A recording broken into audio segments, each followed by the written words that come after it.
అందరికీ నమస్కారం అండి. మా తిరుమల ట్రిప్లో రెండవ రోజు మాకు శ్రీవాణి దర్శనం ద్వారా శ్రీవారి దర్శనం దొరికింది. మా దర్శనం స్లాట్ ఉదయం 10 గంటలకి. ముందుగా మేము మా రూమ్లో ఫ్రెష్ అయిపోయి మాడ వీధులను సందర్శిస్తూ శ్రీవారి దర్శనానికి వెళ్లాలని నిర్ణయించుకున్నాము. ఆ ప్రకారమే మేము రూమ్ నుంచి బయలుదేరాం. ముందుగా దక్షిణ మాడ వీధిలో ఉన్న తిరుమల నంబి సన్నిధిని దర్శించుకున్నాం. ఆ రోజు ఆలయం ఉదయం తీసి ఉన్నందువల్ల మాకు స్వామివారి దర్శన భాగ్యం కలిగింది.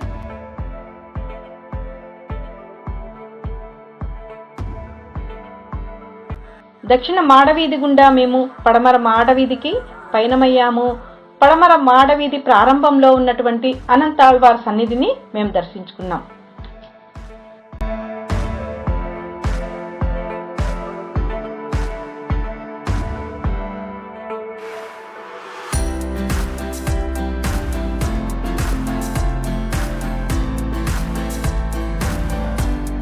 అనంతాళ్వార్ సన్నిధిలో ఇప్పటికీ మనము అనంతాళ్వార్ వారి వంశస్థులను దర్శించుకోవచ్చు.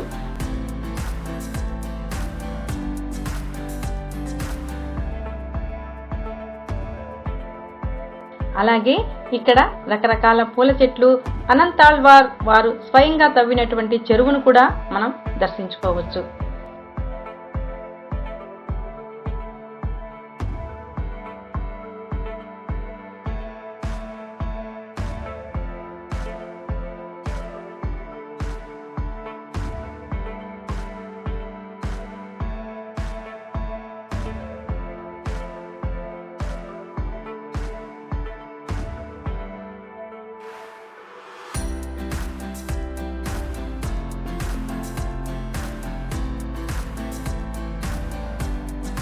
ఈ తోటలో అనంతాళ్వార్ వారి యొక్క జీవిత చరిత్ర మొత్తం మనం చిత్ర రూపంలో చూడవచ్చు.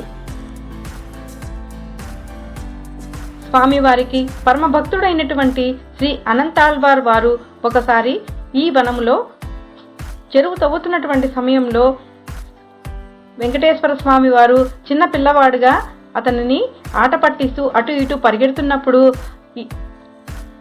అనంతాళ్వార్ వారు గుణపాన్ని ఆ బాలునిపైకి విసిరివేశారంట. ఆ సమయంలో వెంకటేశ్వరునికి గడ్డం వద్ద తగిలినటువంటి గాయాన్ని పచ్చకర్పూరంతో ఈనాటికి కప్పబడి ఉంచడం మనము గమనించవచ్చు. అలాగే శ్రీనివాసునికి పరమ భక్తుడైనటువంటి అనంతాళ్వార్ వారు ఈనాటికి ఇక్కడ చెట్టు రూపంలో సజీవంగా ఉన్నారని ప్రజల విశ్వాసం, భక్తుల యొక్క నమ్మకం. అనంతాళ్వార్ వారు విసిరినటువంటి గుణపం మనం శ్రీవారి దర్శనానికి వెళ్లేటువంటి సమయంలో కుడి చేతి వైపున కనుక చూస్తే అక్కడ గోడకి వేలాడదీయబడి ఉంటుంది. ఇదేనండి అనంతాళ్వార్ వారి యొక్క సన్నిధి.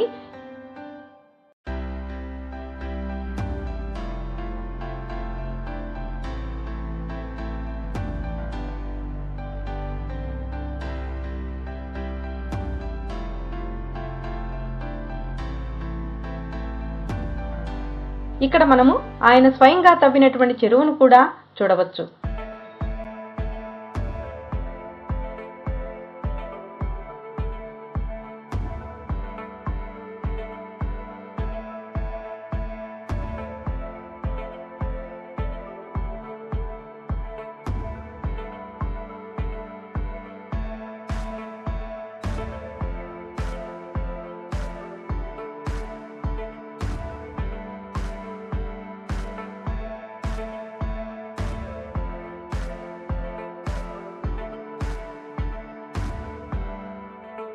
దక్షిణ మాడవీధి నుంచి పడమర మాడవీధికి ప్రయాణమయ్యాము.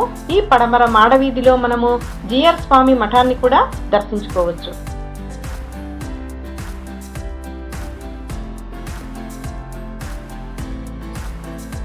నడుచుకుంటూ వెళ్లేటువంటి దారిలో మనము చిన్న జిఆర్ స్వామి వారి మఠాన్ని కూడా దర్శించుకోవచ్చు.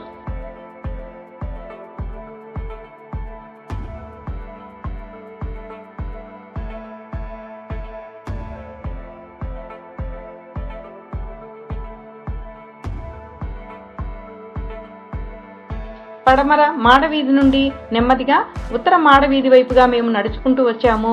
ఉత్తర మాడవీధిలో ఉన్నటువంటి అహోబలం మఠాన్ని కూడా మనం ఇక్కడ దర్శించుకోవచ్చు.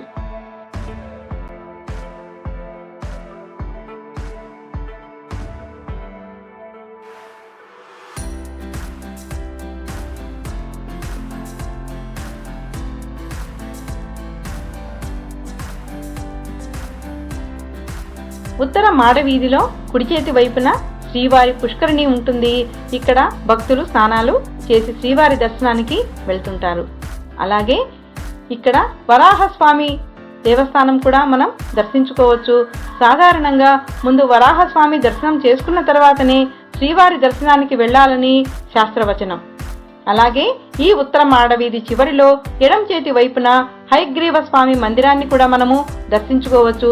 జ్ఞానానికి ప్రతీక అయినటువంటి హయగ్రీవ స్వామిని దర్శిస్తే విద్యార్థులకు చక్కటి విద్య జ్ఞానం లభిస్తుందని అంటారు.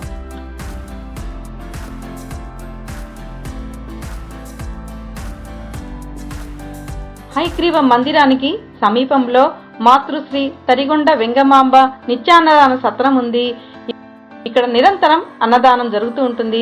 భక్తులు ఎంతో మంది ఇక్కడికి వచ్చి విశేషంగా అన్నప్రసాదాన్ని స్వీకరిస్తూ ఉంటారు. ఇక్కడ నుంచి నెమ్మదిగా తూర్పు మాడవీధిలోనికి ప్రవేశించాం. ఇక్కడ స్వామివారి ప్రధాన ఆలయ గోపురాన్ని మనము సందర్శించుకోవచ్చు. అలాగే ఇక్కడ ఉన్నటువంటి నాద నీరాజన మండపాన్ని కూడా మనము చూడవచ్చు. ఇక్కడ 24 గంటల పాటు నారాయణ భజన జరుగుతూ ఉంటుంది. అలాగే ఇక్కడనే మనకి పైకి వెళ్తే మెట్లెక్కి అఖిలం ఉంటుంది. ఇక్కడ స్వామివారికి కొబ్బరికాయలు కొట్టడం, నీరాజనాలు ఇవ్వడం వంటివి జరుగుతూ ఉంటాయి. ఇక్కడ ఉన్నటువంటి బేడి ఆంజనేయ స్వామి ఆలయాన్ని కూడా మేము సందర్శించుకున్నాము. స్వామివారికి కొబ్బరికాయ కొట్టి హారతి ఇచ్చి మా మొక్కును తీర్చుకున్నాం.